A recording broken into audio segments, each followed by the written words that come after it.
Bonjour tout le monde, j'espère que vous allez bien et bienvenue dans cet épisode encore un petit peu en retard. Cette année a été vraiment très chargée et il est d'autant plus en retard que j'avais prévu de traiter un autre sujet.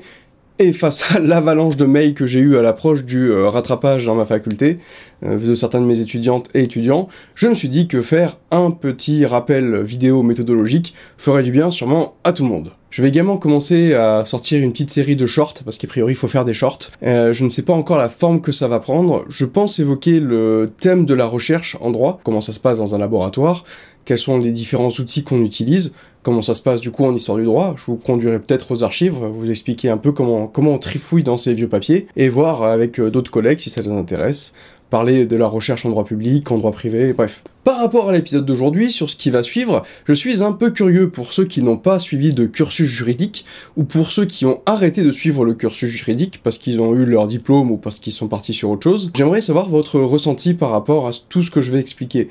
Est-ce que c'est quelque chose qui, dans le principe, vous paraît compliqué? Est-ce que les exercices vous paraissent durs? Et est-ce que c'est quelque chose dont vous vous sentiriez capable de faire? Tant dans les notions à apprendre que ce qu'on demande à reproduire après. On va rentrer maintenant dans le vif du sujet. Cependant... Petit disclaimer. Disclaimer. C'est Wendy. La méthodologie que je vais vous donner, c'est la mienne, c'est celle que je demande à mes étudiants et étudiantes. Ça fonctionne bien d'une manière générale, mais ce n'est pas forcément celle qu'on vous demande dans votre université. Évidemment, cela n'a absolument pas vocation à se substituer aux recommandations de votre enseignant, que ce soit en cours magistral ou en travaux dirigés. Surtout pas. Parce que s'il vous demande de faire quelque chose d'autre, c'est qu'il y a une raison derrière. Donc, maintenant que ça c'est dit, on est parti.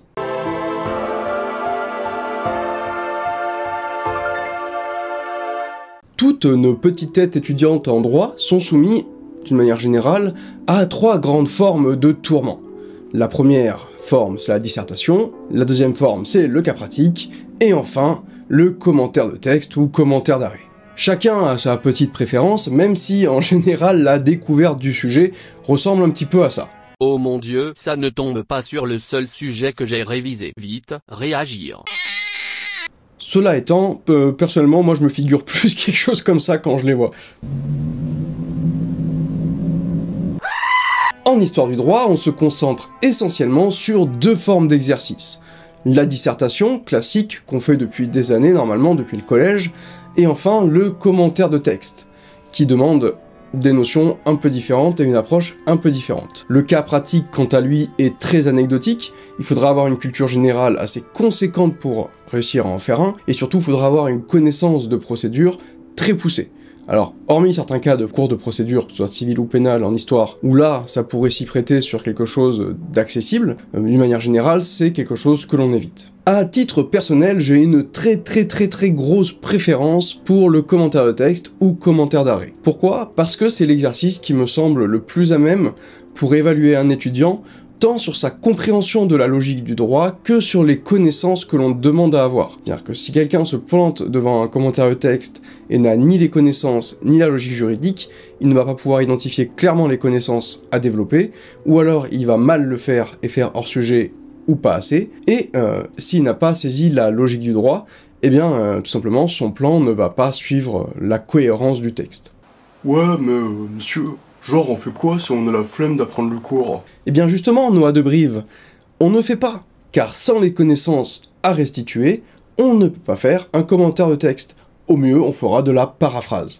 On pourra montrer qu'on a compris le sens des phrases, mais pas les notions. Et du coup, on sera pas dans du commentaire. Et c'est là que vient le premier point méthodologique, et qui pourtant devrait sembler évident. Il faut apprendre son cours. Quoi? Oui, je sais. Je sais, mais pourtant, il n'y a pas d'autre solution. Alors pour ça, il n'y a pas de recette miracle, il y en a des gens qui aiment bien travailler dans l'urgence et qui vont réussir à intégrer un grand nombre d'informations peu de temps avant les examens. Je vous ne conseille pas de faire ça, parce que votre cerveau il a quand même besoin de temps pour appréhender tout, et de temps pour digérer, et c'est pour ça que, dans l'idéal, il faut travailler au fur et à mesure de l'année, et préparer ses séances. Pour préparer ces séances de travaux dirigés, d'accord, on utilise le cours, mais surtout on utilise aussi sa bibliothèque universitaire, qui est là pour ça, et qui a plein de livres, ce qui est vachement bien quand on veut mettre des trucs en plus. et mieux comprendre, et mieux cerner l'intégralité du sujet, surtout en amont d'une séance de travaux dirigés qui, elle, va encore complémenter. Alors, toutes ces connaissances que l'on acquiert, comment les utilise-t-on? Comment les restitue-t-on? Nous allons commencer par l'exercice du commentaire de texte. Alors déjà, comme je vous l'ai dit, parce que c'est celui que je préfère, et surtout, si vous saisissez le commentaire de texte, en principe, la dissertation ne devrait pas poser de problème. Ou du moins, pas plus que ça. Premier point, et ça vaut aussi pour la disserte, pour le coup, c'est lorsqu'on arrive sur son examen, organiser sa table de travail. Généralement, on a une copie d'examen et plusieurs feuilles de brouillon. En principe, on en a 3. Ces feuilles de brouillon, elles ne sont pas là pour rien. Je vous conseille de les utiliser toutes les 3, et chacune a une fin différente. Déjà, n'utilisez que le recto. Alors ouais, ça je sais que c'est pas très climat-friendly, si vous commencez à faire des recto-verso, à chercher les informations partout, c'est pas vraiment l'idéal. Une première feuille qui va vous servir à balancer toutes vos idées que vous avez au fur et à mesure où vous lisez, à relever toutes les notions importantes. Une deuxième feuille, c'est celle qui va vous servir à écrire votre introduction, qui est le seul élément de votre commentaire ou de votre dissertation que vous allez écrire dans son intégralité. Et enfin la troisième feuille de brouillon qui va vous servir à coucher votre plan sur le papier, ou du moins les grandes lignes si vous n'avez pas les titres définitifs immédiatement. Pour ces deux exercices, il y a 2 temps à respecter lorsque vous allez faire votre examen. Il y a le temps de la préparation et il y a le temps de la rédaction. Normalement, votre examen va durer 3 heures. La rédaction doit vous occuper pendant 50 minutes, 1 heure. La relecture doit vous occuper pendant 10-15 minutes. Donc là, on va dire qu'en gros, vous avez entre 1h30 et 1h45 pour préparer. D'ailleurs, même si je sais que ce n'est pas quelque chose d'agréable, n'oubliez pas le temps de relecture. Ce n'est pas pour changer des éléments, surtout évitez de réécrire une partie parce que souvent, comme on dit, la première impression est souvent la bonne, donc évitez de vous tromper alors que vous avez eu juste. Par contre, vérifiez que vous n'avez pas oublié de mots ou qu'il n'y a pas de faute d'orthographe énorme, notamment dans la conjugaison des verbes et dans les participes passés, ou dans les expressions. Et surtout, n'allez pas utiliser des expressions que vous ne maîtrisez pas. Tous les trucs à base de autant que faire se peut, c'est pas faux... Ouais, c'est pas faux. Alors maintenant, on va vous distribuer le sujet. Quelle est la première chose que vous allez faire en le découvrant? Une dépression. Alors oui, mais non. On le lit? Là déjà, c'est mieux. Mais ce n'est pas entièrement une bonne réponse. On va tout d'abord se pencher sur ce qu'on appelle le paratexte, ce qu'on peut appeler grossièrement le titre. C'est un élément fondamental qu'il ne faut absolument pas négliger avant la lecture du texte. On y apprend qui est l'auteur, donc là, sur votre fiche de préparation, vous commencez à écrire des petits éléments biographiques si vous en avez. Vous écrivez également, si ça vous revient, les dates à laquelle l'auteur a vécu. Est-ce que cet auteur fait partie d'un courant de pensée philosophique? Est-ce que c'est un homme politique? Ou est-ce que c'est un roi, par exemple? Ensuite, on fait attention à la date de parution du texte, là aussi. C'est quelque chose qu'il ne faut pas négliger.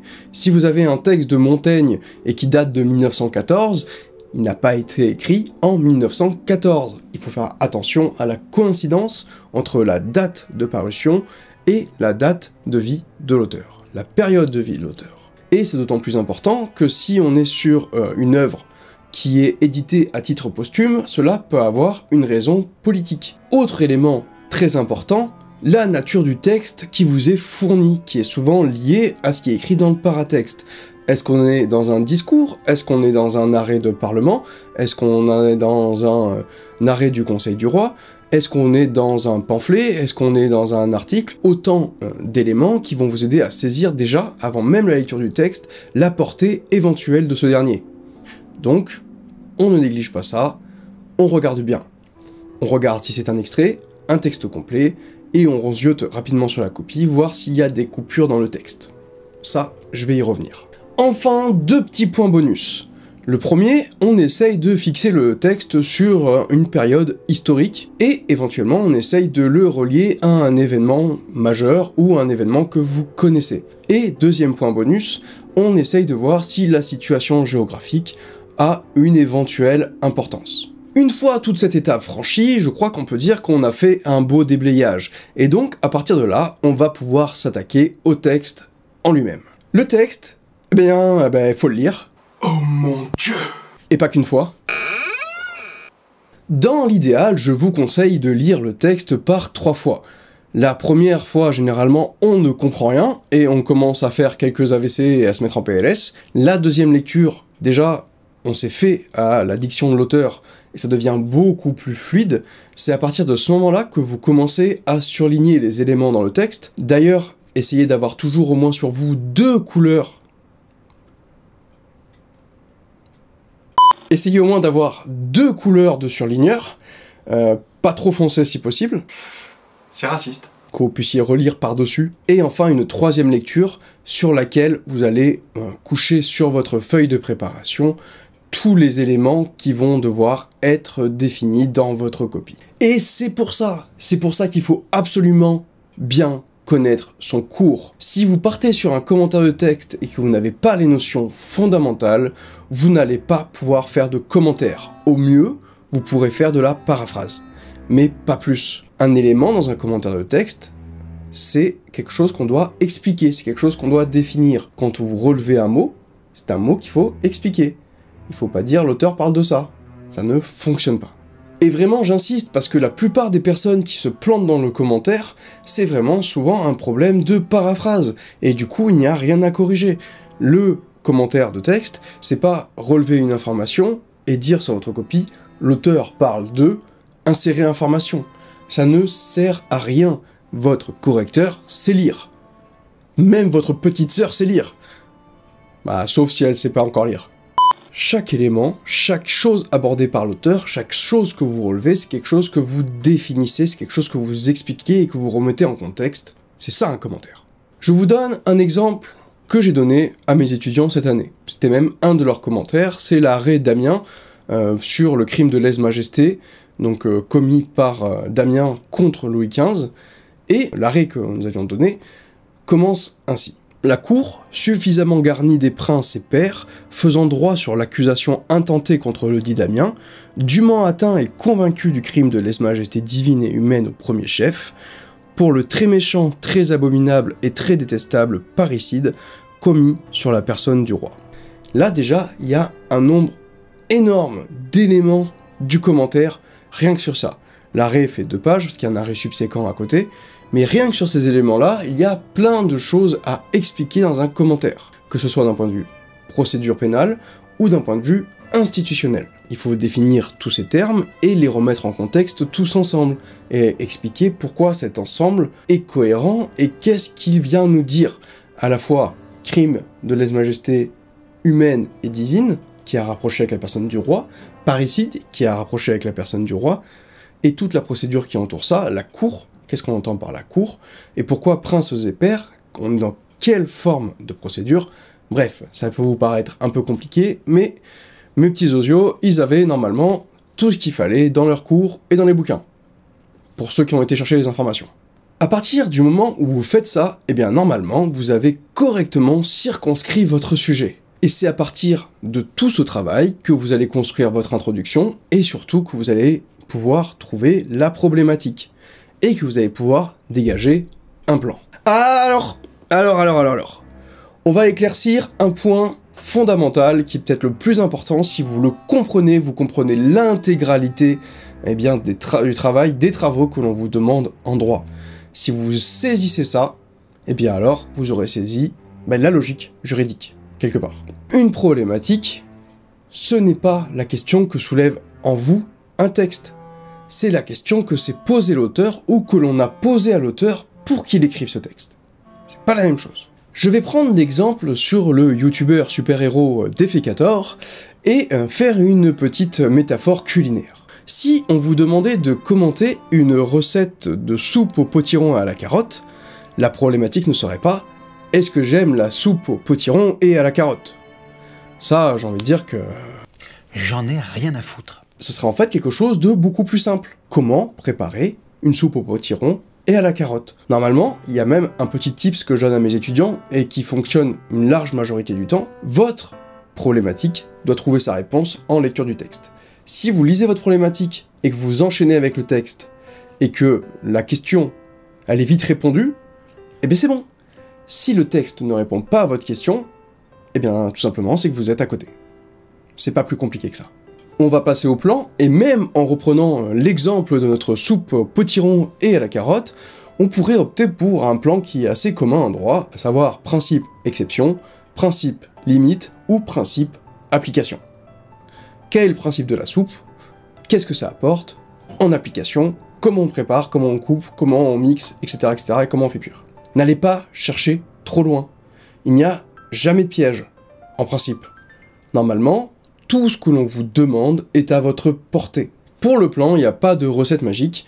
Déjà, on évite les verbes conjugués dans les titres.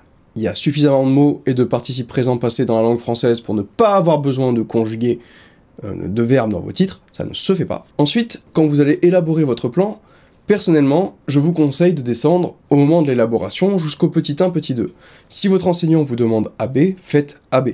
Mais en descendant au petit 1, petit 2, vous allez pouvoir déjà structurer des paragraphes. Lorsque vous faites votre plan, vous prenez d'un côté la feuille qui vous a servi à faire votre préparation, de l'autre la feuille sur laquelle vous allez écrire votre plan, vous dégagez les grandes idées, les sous-parties, et au fur et à mesure vous mettez des tirets sur les grandes idées de l'autre feuille que vous allez aborder, et vous barrez au fur et à mesure où vous les mettez dans votre plan. Quand il n'y a plus d'idées de ce côté-là, et que là c'est tout rempli, c'est bien. S'il reste des idées ici qui n'ont pas la place dans le plan, c'est qu'il y a un problème.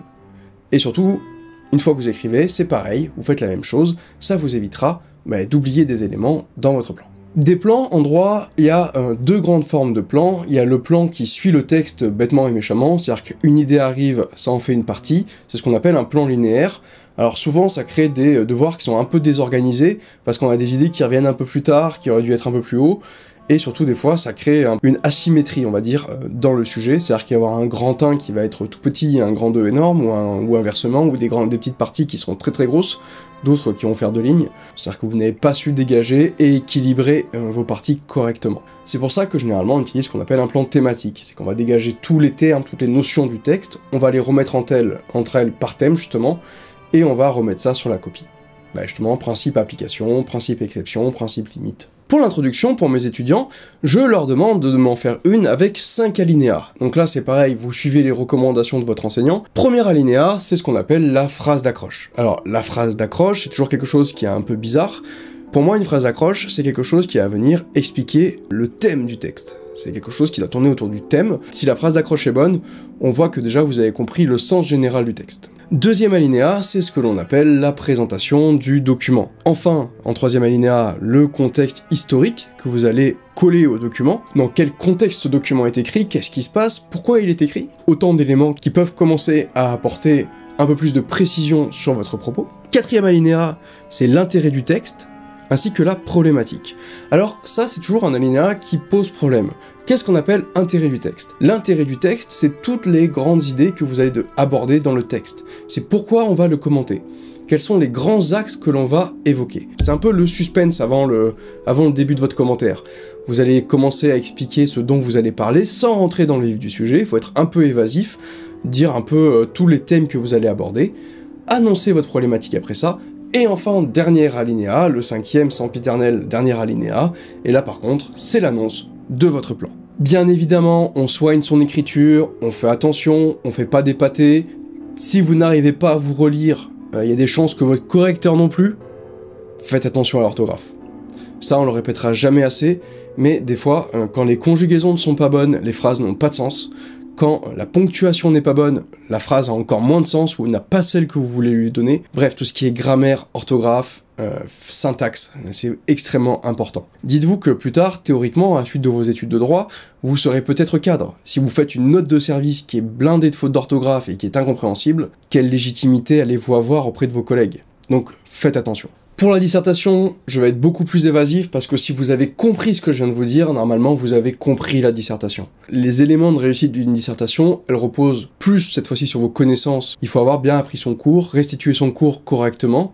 Toutefois, il y a quand même un petit piège dans la dissertation et qui trouble souvent les étudiants, c'est lorsque le sujet est posé sous forme de question. Si le sujet est posé sous forme de question, le sujet n'est en aucun cas jamais la problématique. Si l'on reprenait l'exemple du potage au potiron et à la carotte, et si l'on vous posait en sujet d'examen comment préparer un potage au potiron et à la carotte, la problématique, ça ne serait pas comment je dois préparer un potage au potiron à la carotte. Non, la problématique, ce serait plutôt quelque chose comme quels sont les éléments nécessaires à la préparation du potage au potiron et à la carotte. Un sujet sous forme de question n'est jamais sa propre problématique. Point important aussi en dissertation, lorsque vous allez recopier votre sujet sur votre copie, recopiez-le correctement. Donc ça arrive souvent aussi qu'on pose un sujet, et que le sujet qui arrive sur la copie n'est pas le sujet donné. Un pluriel est passé singulier, un féminin est passé masculin, vice-versa, et du coup ça induit quelques manques de compréhension, et déjà des erreurs qui vont arriver. Votre sujet, on le lit correctement, on regarde bien tous les termes, et on essaye de ne pas se tromper dans les définitions qu'on va leur donner. Comme pour le commentaire de texte, j'ai une grande recommandation à vous faire, c'est que lorsque vous abordez un élément dans votre dissertation, c'est un élément que vous devez définir. Un élément abordé est un élément à expliquer. Dans les deux exercices, le grand questionnement des étudiants, c'est oui, mais où est-ce que je m'arrête pour pas être hors sujet ? Votre hors-sujet, c'est lorsque vous commencez à évoquer des choses qui n'ont aucun rapport avec le sujet, ou alors qui ne sont pas fondamentales pour sa compréhension. Si vous évoquez quelque chose qui a un petit lien vite fait, mais qui n'apporte rien, vous êtes hors sujet. Clairement. Ça, c'est comme dans votre introduction. Si vous faites une introduction avec un auteur, par exemple, et que vous parlez de l'auteur, on vous demande pas 4 pages de bibliographie ou de biographie. Ce qu'on vous demande, c'est d'expliquer des choses qui vont être nécessaires à la compréhension du texte. Donc lorsque vous préparez votre introduction, n'en dites pas trop. Dites juste ce qu'il faut.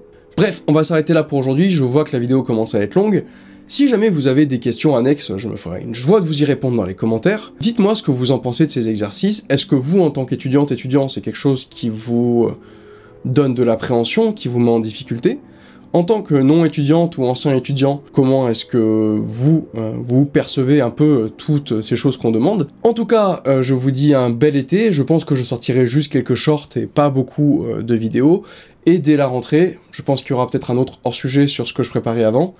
Et il y aura donc du coup les vidéos sur être jugé au XVIIIe siècle. Et j'espère que ça va rendre comme ça doit rendre. Bon, au pire, c'est pas grave. Bisous!